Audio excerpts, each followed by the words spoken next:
हमारे माननीय प्रधानमंत्री जी का विजन है कि देश की न्याय व्यवस्था ऐसी होनी चाहिए जो सुलभ हो, त्वरित हो और सबके लिए हो। उनकी इसी भावना को लक्ष्य करके न्याय विभाग भारत सरकार ने गरीब और कमजोर लोगों तक निशुल्क कानूनी सहायता पहुंचाने के लिए टेलीलॉ और न्याय बंधु नाम से 2 इनोवेटिव प्रोग्राम शुरू किए। टेलीलॉ जहां संचार और सूचना प्रौद्योगिकी का उपयोग करके आम लोगों को मुकदमे से पहले कानूनी सलाह लेने में सक्षम बनाती है, वहीं न्याय बंधु मुकदमों की पैरवी करने के लिए मुफ्त वकील उपलब्ध करवाती है। ये सेवा ग्राम पंचायतों, सीएससी सेंटरों और Tele-Law for citizens mobile app पर उपलब्ध है। 2017 में जब टेलीलॉ की शुरुआत हुई थी, तब इसके लाभार्थियों की संख्या मात्र 12,000 थी। आज ये संख्या बढ़कर 50 लाख हो गई है और इसमें लगातार बढ़ोतरी हो रही है। 11 राज्यों के 1800 सीएससी सेंटरों से शुरू हुई ये योजना आज देश की लगभग 2.5 लाख ग्राम पंचायतों में सीएससी सेंटरों के माध्यम से चलाई जा रही है। ये दोनों योजनाएं वंचितों को न्याय दिलाने की दिशा में अहम कार्य कर रही हैं और इनसे न्याय व्यवस्था के प्रति वंचितों की आस्था बढ़ी है। ऐसे ही लाभार्थियों में से एक हैं बबीता। केरल के वायनाड जिले के तीनापुरम वडुवंचल की बबीता को पति से विवाद के कारण अपना घर छोड़ना पड़ गया था। तब गांव की ही वीएलई देविका ने उनकी मदद की। उन्होंने टेलीलॉ के माध्यम से उनकी बात पैनल लॉयर से करवाई। पैनल लॉयर की सलाह से बबीता अपनी समस्या का हल निकाल पाई और आज वो अपने परिवार के साथ खुश हैं। അപ്പം ഞാൻ പറയുന്നത് എല്ലാവർക്കും പാവപ്പെട്ട എന്നെ പോലുള്ള പാവപ്പെട്ട എല്ലാ പെൺകുട്ടികൾക്കും അല്ലെങ്കിൽ ഇതിനെക്കുറിച്ച് കൂടുതലായിട്ട് एक अन्य मामले में गांधीनगर जिले के बड़ोदरा गांव के दीपक भाई चावड़ा का पैतृक संपत्ति को लेकर भाइयों से विवाद था। उन्होंने सीएससी के माध्यम से टेलीलॉ में मामला दर्ज करवाया। पैनल लॉयर ने मामले को आपसी सहमति से सुलझाने की सलाह दी, लेकिन मामला नहीं सुलझा। तब पैनल लॉयर ने उन्हें मुकदमा दर्ज कराने की सलाह दी।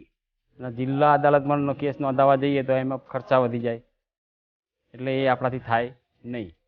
હવે તમે અહીં ભારત સરકાર એવી કોઈ યોजना લાવે કે જેનાથી કોર્ટમાં કોઈ ખર્ચો થાય નહીં અને અમારો કેસ સહેલાઈથી પતી જાય। ખરેખર એ ખૂબ જ જરૂરી છે કોઈ કે ભારત સરકાર કોઈ એવી યોजना બહાર પાડે જેમાં એ બેનિફિશિયરીને ફ્રી લીગલ એડવોકેટ પ્રોવાઈડ કરવામાં આવે। आजादी के अमृत काल में शुरू हो रही इन दोनों कार्यक्रमों को सफलतापूर्वक चलाने के बाद लोगों की जरूरतों और उनसे मिले सुझाव के आधार पर विधि एवं न्याय मंत्रालय आजादी के कर्तव्य काल में टेलीलॉ 2.0 शुरू कर रहा है। इसमें टेलीलॉ और न्याय बंधु सेवाओं के तकनीकी एकीकरण का प्रयास किया जा रहा है। इससे पहले चरण में लाभार्थी एक ही रजिस्ट्रेशन से अपनी जरूरत के अनुसार दोनों सुविधाओं का लाभ उठा सकेंगे। समाज के कमजोर और वंचितों तक न्याय पहुंचाने और कानूनी साक्षरता प्रदान करने के लिए बीते 5 सालों में टेक्नोलॉजी की सहायता से कई कदम उठाए गए हैं।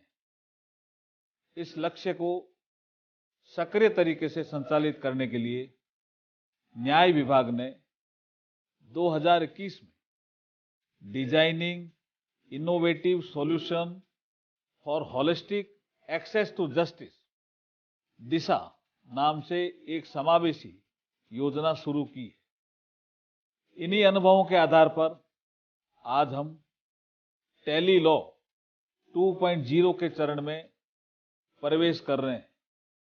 अब एक ही प्लेटफॉर्म पर सलाह और मुकदमे की पैरवी के लिए वकील उपलब्ध हो सकेंगे। इस संकल्प को हम सामान्य मानवी की मदद से ही कार्यात्मक रूप दे रहे हैं और 2047 तक देश में एक विश्व स्तरीय न्याय व्यवस्था बनाने की दिशा में लगातार बढ़ रहे हैं।